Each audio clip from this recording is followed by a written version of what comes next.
18 de setembro. O Fantástico começa desvendando um século de mistério.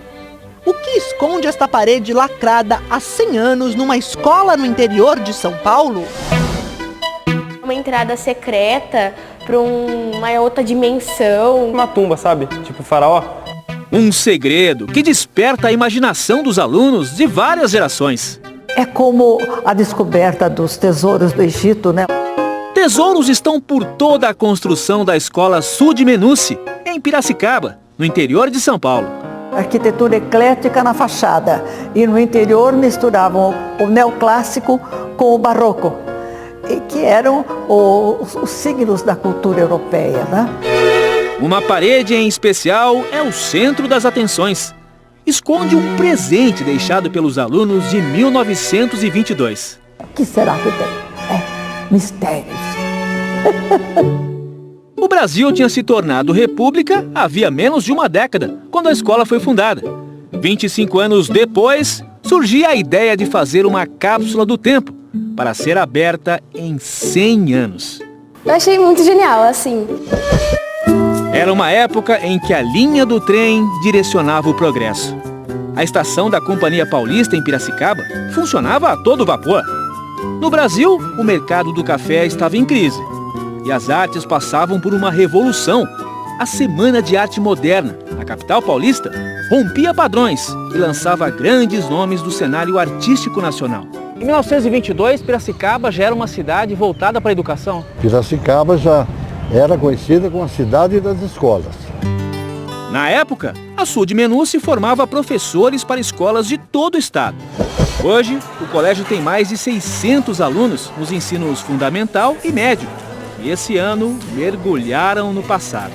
Houve salas responsáveis por entrevistas com ex-alunos, com ex-diretores, com ex-professores. Houve salas fazendo o mascote da cápsula e fazendo um concurso, o logo. Muitas atividades de exposição de fotos, de conhecimento mesmo sobre a história da escola. E pensando também, o que foi 1922? Um sentimento de curiosidade mesmo, assim, generalizado. Todo mundo ansioso pelo dia da abertura da cápsula. 2 dias antes, profissionais de um museu da cidade já começaram os trabalhos. Mais de 3 horas para romper a barreira de 8 centímetros de concreto e tijolos. E deixar tudo pronto para a cerimônia de retirada. Ela está lacrada, ela é uma caixa de cobre, mas ela foi selada na integridade. Chegou o dia! 7 de setembro de 2022. Foram 100 anos de espera para a abertura da cápsula do tempo e agora faltam poucos minutos para matar a curiosidade. Como a parede já foi aberta, a escola colocou aqui uma nova placa de proteção da caixa de cobre. Assim, a espera centenária vai levar menos tempo. Esse encontro com o passado reúne muitos convidados que fizeram parte da história da escola.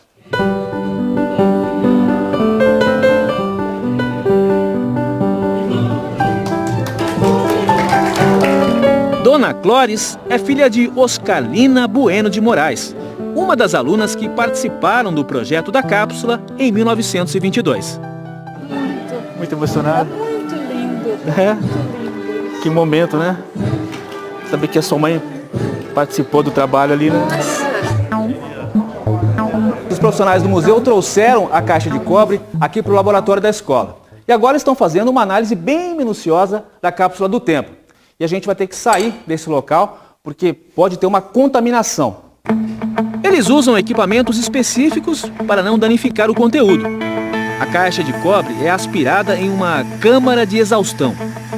Soldada em 3 partes, a cápsula finalmente é aberta. O momento que todo mundo esperava. Um jornal, um mistério embrulhado em folhas de seda. Apenas parte desse conteúdo foi apresentada ao público. Moedas de réis, material escolar e alguns documentos.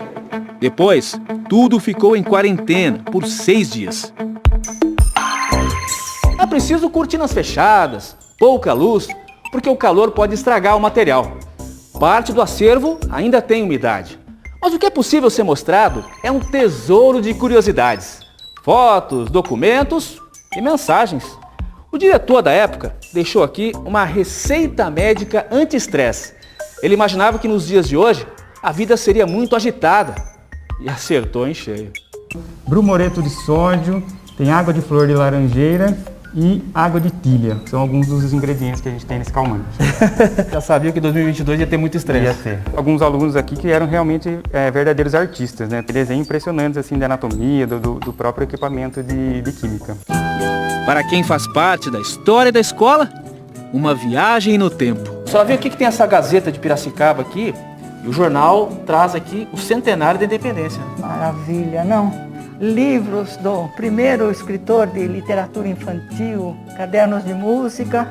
Eles estão todos engravatados aí, né? Ah, mas no meu tempo era terno e gravata. Em 54 me formei. Na aula de ginástica, só meninos. No laboratório de química, apenas mulheres e os professores. Naquela época, as turmas eram separadas. A escola tinha até um muro que dividia as salas de aula. A letra era muito diferente. Entende alguma coisa? Não consigo. Nem eu. O que é aquele ali? É sabonete? Então, é uma caixinha de sabonete, da época também. Carlos e Luiz foram alunos do colégio na década de 70. O avô deles é um dos formandos de 1922. Você viu essa carta aí? O avô que escreveu.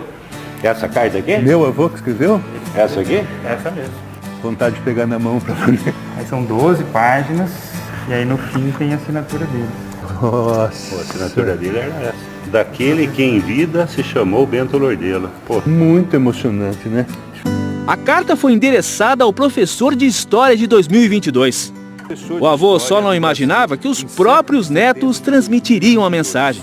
Envio ao preclaro mestre um saudoso abraço de paulista irmão, desejando-lhe um longo viver para poder contribuir com a luz de sua inteligência para o engrandecimento, para o progresso e para a honra da pátria, que é a dos brasileiros. Um século depois recebeu uma mensagem dessa, né, direcionada a vocês, professores de história. Como é que é isso? Nossa. É emocionante. A gente vê que continua essa questão de a gente estudar a história, conhecer a história do nosso país, né? Responsabilidade agora que a gente assume também, né, de continuar essas palavras, né, da gente contribuir para a história, né? É emocionante mesmo, né, a gente passar por isso, uma coisa que a gente não imaginava. Essa carta foi uma tremenda surpresa mesmo para nós, né? Dentre todos os legados que meu avô deixou, eu acho que esse é mais, assim, foi o mais surpreendente, né? Foi, assim, acho que uma das maiores emoções que eu tive na vida. Agora, a escola prepara uma nova cápsula para ser aberta em 50 anos. Então, eu separei uma máscara, né, para representar a pandemia que a gente viveu esses 2 anos. O celular. Espero que daqui a 50 anos a educação volte a ser como era antes, em relação à qualidade de ensino. Deu para perceber que muita coisa se perdeu aí ao longo de 100 anos. Eu quero estar aqui para ver isso.